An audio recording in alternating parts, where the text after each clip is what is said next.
Bolsonaro condenado. E agora? O que fazer? Quais serão os próximos passos e quais são as possibilidades? Nesse vídeo eu vou fazer uma análise completa para tu entender o passo a passo e tudo que pode ou não acontecer a partir do momento que Bolsonaro já se encontra condenado nesse processo ilegal pelo STF. Eu sou o Diego Pogetti e esse é mais um vídeo do canal. Bem, meus amigos, para que primeiro a gente entenda, fale um pouco desse processo, a atualização mais recente, eu estou gravando esse vídeo hoje é madrugada de sexta para sábado, são 1h da manhã, e Bolsonaro já se encontra condenado, nós já vimos todos esses votos, e agora fica aquele questionamento, Quais são as possibilidades, o que pode acontecer, e esse voto do Fux, ele abre brecha de fato ou não, porque também tem uma discussão acontecendo sobre um possível recurso, mas discute-se que deveria haver pelo menos mais um voto divergente para que ele pudesse ocorrer. Então, só antes de iniciar essa etapa, eu gostaria de lembrar vocês ponto a ponto do voto do Fux, que foi destruindo e constrangendo moralmente o STF para o Brasil inteiro, nesse voto que durou aí 14 horas, meus amigos. Então eu fiz, rapidamente, vou explicar só os tópicos aqui, dos mais importantes nesse voto do ministro Fux. No início, ele faz um elogio ao relator, Alexandre de Moraes, e ele enfatiza, percebam, a necessidade de o juiz manter distanciamento emocional no julgamento. Logo no início, ele já dá um tapa na cara do Alexandre de Moraes, de luva, em frente ao Brasil inteiro, mostrando que o juiz deve ter distanciamento emocional no julgamento, tudo o que não existe. O Alexandre de Moraes depois tentou mostrar aquele vídeo do Bolsonaro numa manifestação lá em 2021, na Paulista, dizendo que o Alexandre de Moraes tinha que parar. Ali naquele vídeo, além do Alexandre de Moraes durante o processo se demonstrar completamente envolvido, emocionalmente desestabilizado, o que ele conseguiu mostrar naquele vídeo do Bolsonaro foi que o Alexandre de Moraes não tem competência nenhuma para julgar porque ele é suspeito, é a vítima. Então o Alexandre de Moraes quis usar o vídeo para corroborar e para depois responder ao Fux e só conseguiu mostrar que de fato ele não deveria estar ali, nem mesmo este processo. Aí ele já abre declarando a incompetência absoluta do STF, porque Bolsonaro não tem foro privilegiado nesse voto do Fux. E aí tem uma discussão que a partir de 2024, se eu não me engano, mudou-se o entendimento do STF, que agora quem deixa o cargo, mesmo assim, continuará tendo foro privilegiado para ser julgado. Só que, meus amigos, uma regra básica no direito é que o Bolsonaro, ele saiu do cargo no final de 2022, essa baderna que estão tentando envolver o Bolsonaro, que teve muitos infiltrados cometendo essa baderna, lá no 8 de janeiro, o Bolsonaro, eles querem estender o foro privilegiado para o Bolsonaro, só que isso foi em 23 e a decisão deles foi em 2024. Nenhuma lei penal pode retroagir assim. Ela só poderia retroagir se fosse para beneficiar o réu e não para puni-lo, entendeu? Então é mais um absurdo que o STF tentou mudar o entendimento, só que se nós estivéssemos seguindo a lei, isso não pode beneficiar alguém cujo o ato aconteceu antes dessa novo entendimento. E aí, a alternativa ao julgamento para o plenário do STF, que ele diz, bom, já que isso aqui não era para estar sendo julgado no STF, no mínimo fosse julgado no plenário do STF para que a gente pudesse fazer um voto, ter mais ministros votando, e apesar desses absurdos, procurar ter um pouco mais de divergência, dar a possibilidade de ser votado por mais ministros. Logo em seguida, ele já também pontua o cerceamento de defesa, que observem, 78 terabytes de provas de papéis, provas não existe nenhuma, então é de encheção de linguiça, como nós falamos aqui no Rio Grande do Sul, e eles deram um prazo incompatível, porque essas 78 terabytes, nem mesmo a acusação consegue analisar, entende? Porque demoraria décadas. Se fosse transformar 78 terabytes em páginas, daria 1 bilhão de páginas. Lendo uma página por segundo, daria mais de 30 anos para ler esse processo. Mais de 30 anos. Então, o STF também, no seu entendimento, já anulou processos que continham 4 terabytes por alegar justamente, por concordar que não havia tempo hábil para a defesa poder analisar tudo, e agora são 78 terabytes, meus amigos. Pega cortes desse vídeo depois e mostra na cara daquelas pessoas que até agora, né, estão achando que Bolsonaro tem alguma culpa ou de que há alguma legalidade nesse processo. Olhem este absurdo. Aí ele pede também a anulação do processo por nulidade absoluta, ou seja, ele além de reiterar que a incompetência do STF para julgar e o cerceamento de defesa leva à anulação integral do processo. Tanto por não poder ser julgado ali, tanto por não ter tempo hábil para defesa. Isso é completamente nulo, né, neste processo, e pede, né, que o processo seja remetido à instância inferior ou, no mínimo, no plenário, que também deveria ser errado, também é ilegal, mas ele está tentando atenuar a ilegalidade. Primeiro ele fala, ó, não é para ser no STF. Já que vocês querem aqui, já que estão cometendo uma ilegalidade, tentem pelo menos ser um pouco mais justos, levando para o plenário, onde os 11 ministros podem votar. Aí, que mais? Ele aponta aqui insuficiência de provas para os crimes imputados, pede a absolvição do Bolsonaro em mais 6 réus, distinção entre tentativa e crime consumado, e aqui isso é muito importante, não equiparação de atos preparatórios ou tentativas a crimes consumados. Punição deve ser proporcional sem punir autogolpe. O STF está acusando, a PGR, né, mas todo esse sistema acusa Bolsonaro de tentar dar um golpe de Estado, só que por conta daquela live, né, que foi aquela live que motivou o golpe de Estado, só que naquela live o Bolsonaro era presidente. Como é que ele vai dar um golpe em si mesmo? Porque se foi a live que motivou e todo aquele... Foi porque ele planejou todo o golpe, né, antes, enquanto ele era presidente, então ele tentou dar um golpe em si mesmo. É completamente absurdo. E outra coisa, ele pede a não equiparação de atos preparatórios ou tentativas a crimes consumados. Existe o crime tentado, beleza, a pessoa tentou lá cometer o ato, isso também pode ser criminalizado, julgado. Só que a questão é de atos preparatórios, isso não é crime, meus amigos. Se entrar na casa de vocês hoje e encontrarem um plano complexo e macabro contra o vizinho, isso não é crime. Não é crime. Planejar, ter ideia, não é crime. Começa o crime a partir que começa a ser tentado, começa a ser consumado. Mais um absurdo. Aí ele alega também a dosimetria e a desproporcionalidade das penas, né? E esses foram os tópicos principais do voto do ministro Fux. Então agora, o que pode acontecer a partir desse momento? Existem 3 recursos possíveis. Embargos infringentes, que são para pedir a nulidade, né, deste processo, porque é algo completamente absurdo o que nós estamos vendo. E temos também os embargos de declaração.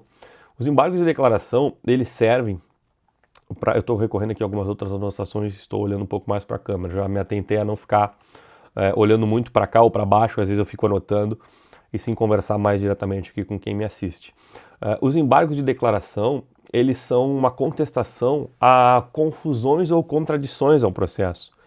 Vocês sabem muito bem que contradições e confusões nesse processo não faltam de maneira nenhuma. Só que tem um porém. Esses recursos, esses embargos tanto de declaração quanto os embargos infringentes, eles precisam passar pelo relator, que é o ministro Alexandre de Moraes. E aí muita gente está dizendo assim, não, mas pode ser que o Fux tenha poder para fazer passar isso pelo Alexandre de Moraes e tudo mais. Eu estava só recorrendo aqui à questão do embargos infringentes. Outra coisa que é preciso lembrar, uma discussão que acontece é a seguinte, não pode entrar com embargos infringentes para rever a condenação, porque não tem votos divergentes o suficiente. Na lei, meus amigos, na letra fria da lei, lá no regimento interno do STF, o que se fala somente é que caberia este recurso, uma vez que julgado no plenário o processo, precisaria ter no mínimo 4 votos divergentes, mencionados somente no plenário. O que muitas pessoas estão dizendo que não caberia recurso de embargos infringentes agora, porque só tem um voto divergente. Na letra fria da lei, não existe nada que indique a necessidade de ter 2 votos divergentes. Basta que não seja uma condenação unânime. Teve uma discordância, então, né, convenhamos, não foi unânime.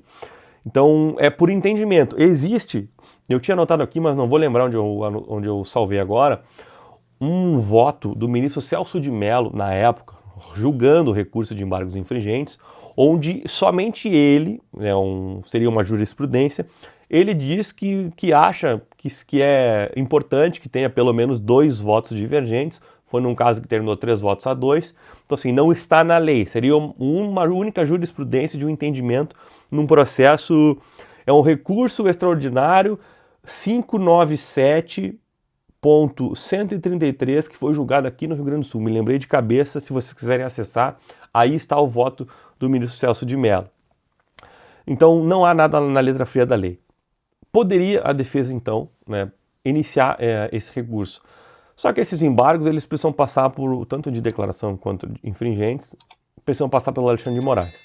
Aí, se o Alexandre de Moraes, né, entendesse cabível, cá para nós, né, é bastante óbvio, né, não parece em nada que ele vai aceitar, aí ele levaria para a turma ou o recurso lá dos embargos para o plenário.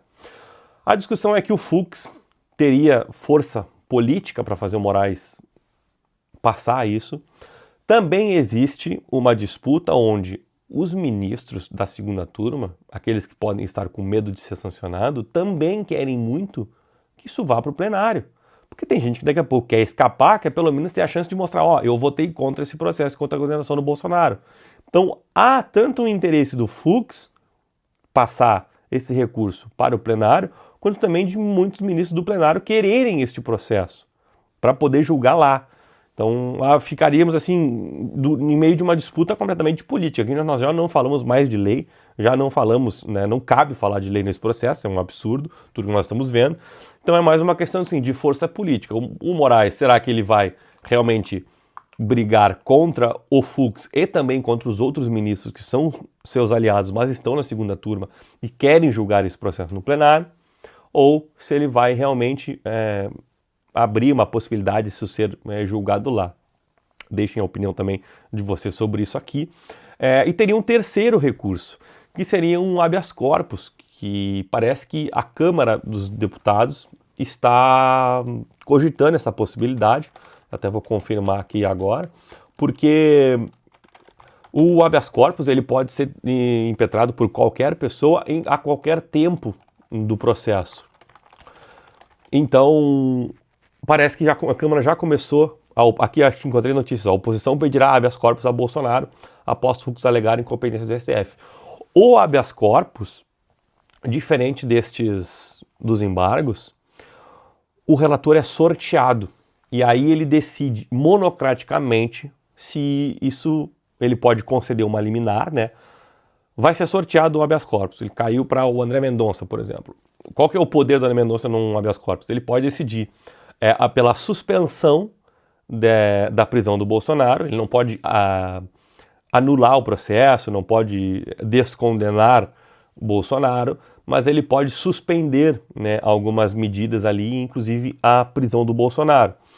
E aí, se ele entender que a matéria é muito grave constitucional, e é óbvio que o habeas corpus, ele é julgado pela segunda turma do STF, salvo se envolver matéria constitucional relevante, quando ele poderia ir ao plenário. Então, dependendo de como vai ser impetrado esse habeas corpus, se ele é impetrado contra um ato do Alexandre de Moraes, ele é sorteado para a primeira turma, algum dos outros ministros da primeira turma. Se ele é impetrado indo contra a primeira turma toda, esses ministros ficam de fora e o habeas corpus é sorteado para os ministros que sobram, que seriam os lá da segunda turma, podendo cair aí para André Mendonça e Nunes Marques, embora eu bote mais fé no André Mendonça do que no Nunes Marques por questões óbvias. Então ele teria este poder, né? Se cai para ele ou para algum outro ministro, e aí vamos saber como é que sabe-se lá como é que podem estar essas negociações. Já vazou aquela vez que o Bolsonaro estaria conversando com o Gilmar Mendes. Então, um habeas corpus que a oposição vai impetrar agora, existe essa possibilidade de não cair para o Moraes ter que admitir, né, julgar se ele admite ou não, e sim cair para outros ministros lá da segunda turma, e aí com muita sorte, podendo cair nas mãos do André Mendonça para que ele possa ou levar ao plenário para votar de uma maneira mais ampla e tentar discutir mais sobre isso, ou de fato, pelo menos ali, suspender a prisão do Bolsonaro, que já nos daria um alívio enorme. Então, essas são as possibilidades, eu ia dizer jurídicas, né, mas são muito mais políticas, porque são ferramentas jurídicas, mas que não estão mais sendo usadas, né, dentro da lei. A defesa pode entrar com esses tipos de recursos aí, juridicamente, mas nós sabemos que as decisões, tanto dos embargos, a da força é muito mais política para ir para o plenário, e do habeas corpus é uma questão também de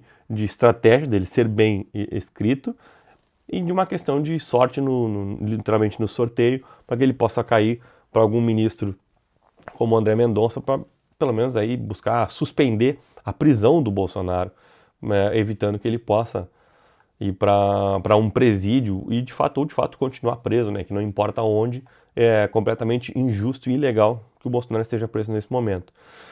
Então, dentro do processo, as possibilidades são essas. Existem também as possibilidades do que acontecerá a partir da decisão do governo americano de prometer resposta a este processo.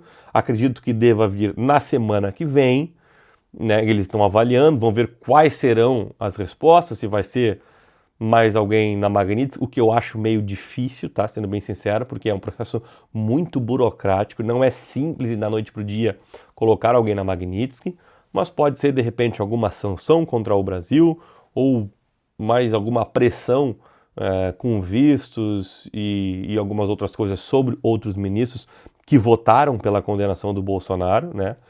Esses ministros que votaram pela condenação, eles já estão apoiando a conduta do sancionado, que é o Alexandre de Moraes, então eles já se enquadram para uma Magnitsky, né? Mas como a própria Magnitsky ela demora para a sua aplicação plena, são muitas etapas, é burocrático, no Alexandre de Moraes essa Magnitsky ela deve cair plenamente nele de 6 meses a 1 ano, é um processo longo, então até para que isso se complemente, pode ser que para cair em outros ministros ela demorasse pelo menos alguns meses, do que eu entendo aí nesse processo que é bastante burocrático da Magnitsky.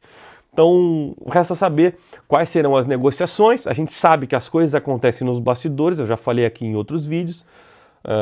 Era óbvio que o Bolsonaro seria condenado, isso não é dúvida nenhuma para ninguém.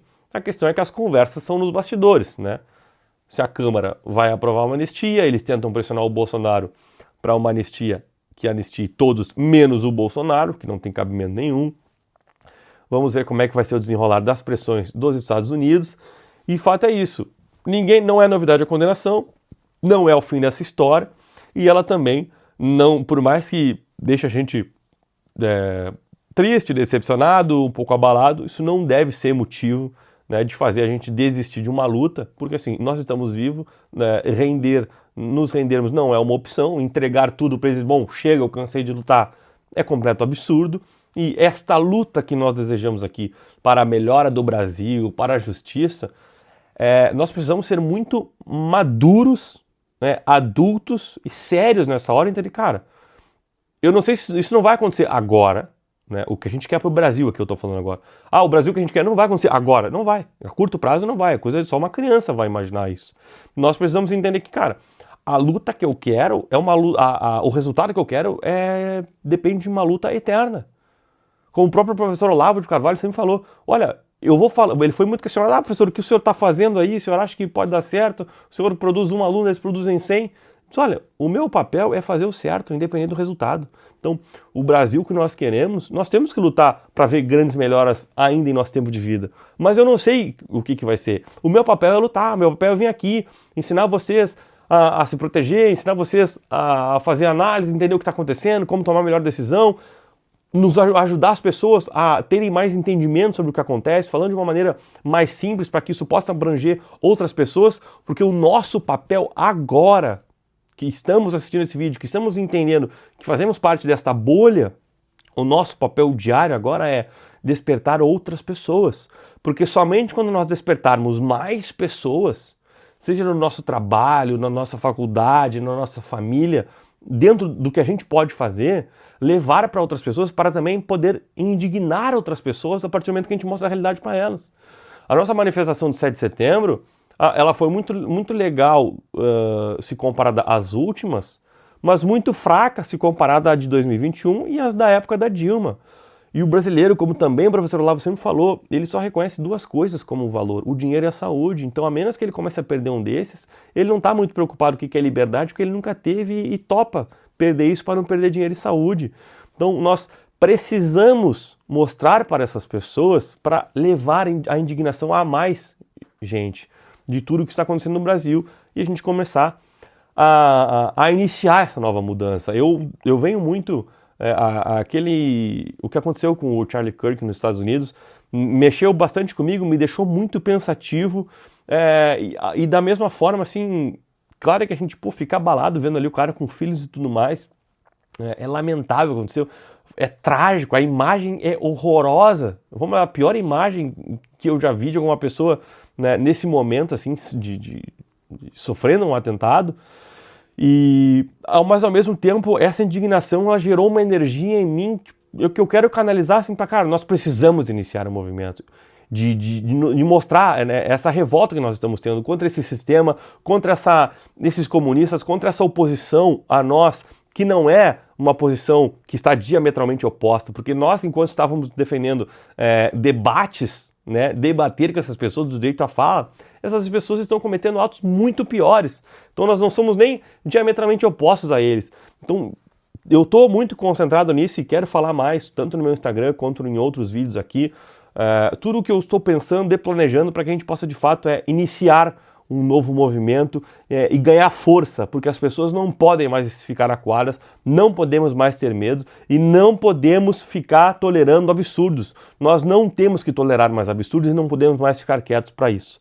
Então, essa é a mensagem de hoje, a análise que eu fiz do vídeo, não quero me alongar demais. Deixem aqui os comentários do que vocês entendem, né, que pode acontecer, qual é a opinião de vocês a partir disso que eu falei, e eu volto em breve com mais vídeos e análises para todos. Até mais!